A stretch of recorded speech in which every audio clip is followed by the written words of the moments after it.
जी अस्सलाम वालेकुम बच्चे, कैसे हैं आप? उम्मीद है कि आप खैरियत से होंगे। अच्छा बच्चे, लास्ट लेक्चर से हमने जो है वो पढ़ा था हमने क्वेश्चन नंबर 3 से लेके क्वेश्चन नंबर 10 तक, ठीक है।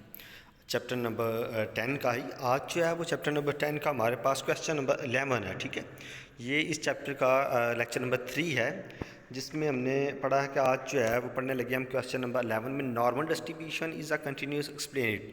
ये क्वेश्चन है कहते नॉर्मल डिस्ट्रीब्यूशन, जो चैप्टर हमने नॉर्मल डिस्ट्रीब्यूशन वाला शुरू किया हुआ था, कहते इसमें हमने ये बताया कि नॉर्मल डिस्ट्रीब्यूशन जो है वो कंटिन्यूस होती है और एक्सप्लेन करें इसे किस तरह होती है। ये भी बेसिकली जो क्वेश्चन नंबर 2 हमने पढ़ा था properties of the normal distribution, ये उसी से ये लिया गया है क्वेश्चन, ये उसी प्रॉपर्टीज़ का ही क्वेश्चन बना है, जिसमें कि because it distribution of a normal यानी continuous random variable range of negative infinity to positive infinity. इसकी रेंज जो है वो कह लें कि negative infinity to positive infinity है। इस वजह से इसको हम जो है वो नॉर्मल डिस्ट्रीब्यूशन जो है वो नॉर्मल डिस्ट्रीब्यूशन को कंटिन्यूस कहा जाता है, ठीक है। उसके बाद क्वेश्चन नंबर 12 है। क्वेश्चन नंबर 12 के अंदर जो है हमारे पास इफ़ कहता है X follow to the N मतलब नॉर्मल डिस्ट्रीब्यूशन 24 और 16। इसमें 24 जो है वो मीन है, म्यू होता है। सेकंड जो है वो हमारे पास 16 वो सिग्मा स्केयर होता है, ठीक है, जिसे हम वेरिएंस कहते हैं। तो वेरिएंस का हम जो है वो स्केयर रूट लें तो वो स्टैंडर्ड डेविएशन बन जाता है 4। नीचे स्टैंडर्ड डेविएशन हमने 4 सेपरेट निकाला हुआ है।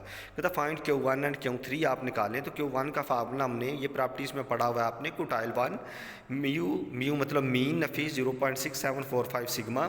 तो म्यू की जगह पे जो है उसकी वैल्यू लगा लेंगे, सिग्मा की जगह पे 4 लगा लेंगे, तो उसको हल कर देंगे, 21.36 आ रहा है। इस तरह Q3 का भी फार्मूला है, ठीक है।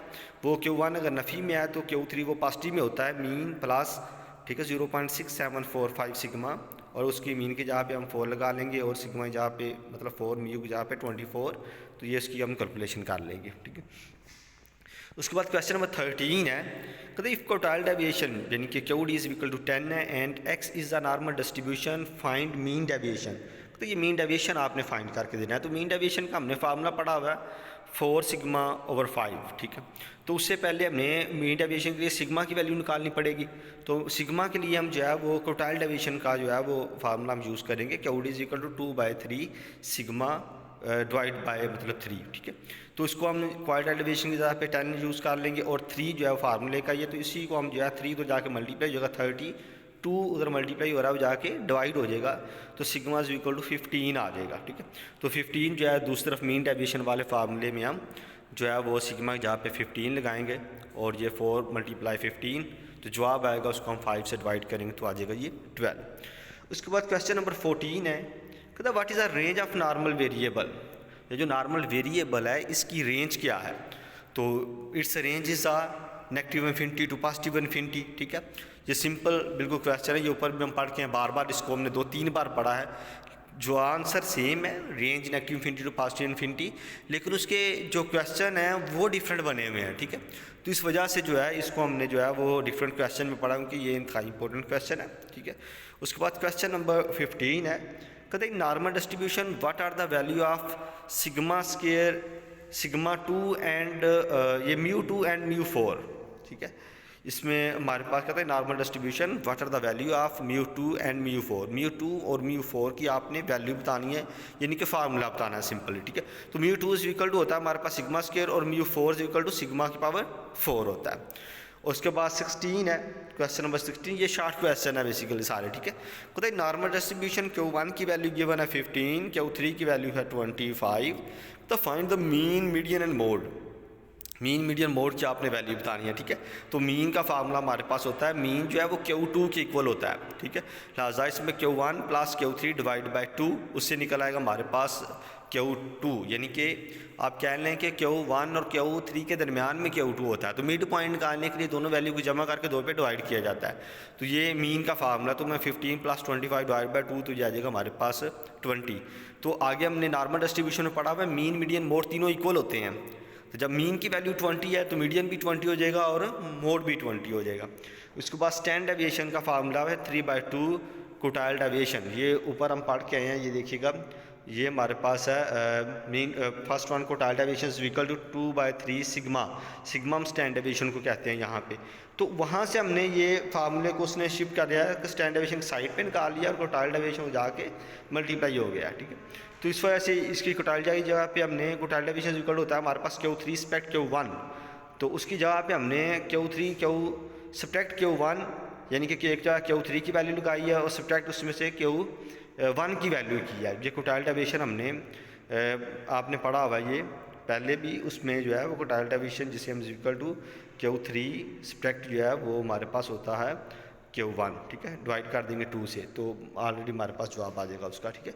उसके बाद क्वेश्चन नंबर 17 है, कहते हैं and what point normal distribution has a maximum ordinate, कहते हैं किस पॉइंट के ऊपर नॉर्मल डिस्ट्रीब्यूशन का मैक्सिमम ऑर्डिनेट होता है। तो normal distribution has a maximum ordinate at x is equal to mu और z इज इक्वल टू 0। ये 2 पॉइंट होते हैं जिसके ऊपर z डिस्ट्रीब्यूशन का मैक्सिमम ऑर्डिनेट होता है। ये हमने पहले ही पढ़ा हुआ है, ये प्रॉपर्टी में भी ऑलरेडी हम इसमें डिटेल से इसको पढ़ चुके हैं, तो वहीं उसी तरह सेम है ये, ठीक है। लेकिन उसके प्रॉपर्टीज़ का क्वेश्चन बना दिया गया है। उसके बाद क्वेश्चन नंबर 18 है, कहता डिफाइन स्टैंडर्ड नॉर्मल डिस्ट्रीब्यूशन। ये स्टैंडर्ड नॉर्मल डिस्ट्रीब्यूशन क्या होती है, कहता है if z is a normal variable with mean 0 and stand deviation 1। तो ये हमारे पास जो z नॉर्मल वेरिएबल है उसमें हम मीन जो है वो हम ले लें 0 एंड स्टैंड डेविएशन 1 ले लें, then it is following the normal distribution with PDF। तो फिर नॉर्मल डिस्ट्रीब्यूशन जो है उसका PDF ये बन जाता है। यानी कि एक नॉर्मल डिस्ट्रीब्यूशन जो क्वेश्चन नंबर 1 है उसको हम चेंज कर रहे हैं, जिसमें हम मीन जो है वो हम 0 ले रहे हैं और स्टैंड डेविएशन 1 ले रहे हैं। तो नीचे जो फार्मूला है ये भी साथ में आपने जो है वो याद करना है। 19 है, इसमें कहता है what is a mean by the normal curve. Normal curve क्या होती है हमारे पास, कहता है graph of the normal distribution इस कॉल्ड नॉर्मल कर्व। ये नीचे ग्राफ बना हुआ आ रहा है, ठीक है। It is a bell shape, उसकी शेप बेल होती है, ठीक है। ये हमने ये भी प्रॉपर्टीज़ में क्वेश्चन पढ़ के आए हुए हैं।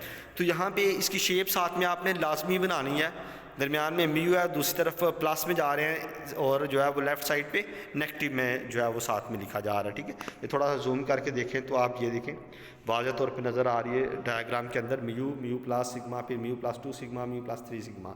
दूसरी तरफ जो है म्यू नफ़ी सिग्मा, म्यू नफ़ी 2 सिग्मा, नफ़ी 3 सिग्मा। और ये तकरीबन जो है बेल शेप है। इस तरह बेल को आप देखिए, पुराने ज़माने की जो आप कई फिल्मों में देखा हो मंदिरों के अंदर बेल जो है लटक रही होती है, तो उसकी शेप भी ऐसे ही होती है। उसके बाद क्वेश्चन नंबर 22 है, कहता what is the role of the sigma in normal distribution. ये सिग्मा जो हम स्टैंड डेविएशन पढ़ते आ रहे हैं इसका नॉर्मल डिस्ट्रीब्यूशन के अंदर क्या रोल है। कहता flatness of the normal distribution depend upon the sigma. ये जो नॉर्मल डिस्ट्रीब्यूशन की शेप है ना, इसकी जो फ्लैटनेस है, ठीक है, कर्व की जो फ्लैटनेस होती है उसको हम वो डिपेंड कर रही होती है हमारी सिग्मा के ऊपर।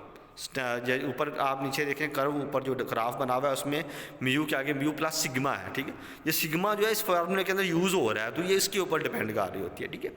तो ये आज का हमारा लेक्चर ये था। काइंडली जो है इसको आप लाजमी जो है इसको पढ़िएगा और अच्छे तरीके से समझिएगा। जो बात समझ आई हो वो दोबारा आप मुझसे जो है वो रब्ता करके आप कॉन्टैक्ट करके पूछ लीजिएगा। जी थैंक यू, अल्लाह हाफिज़।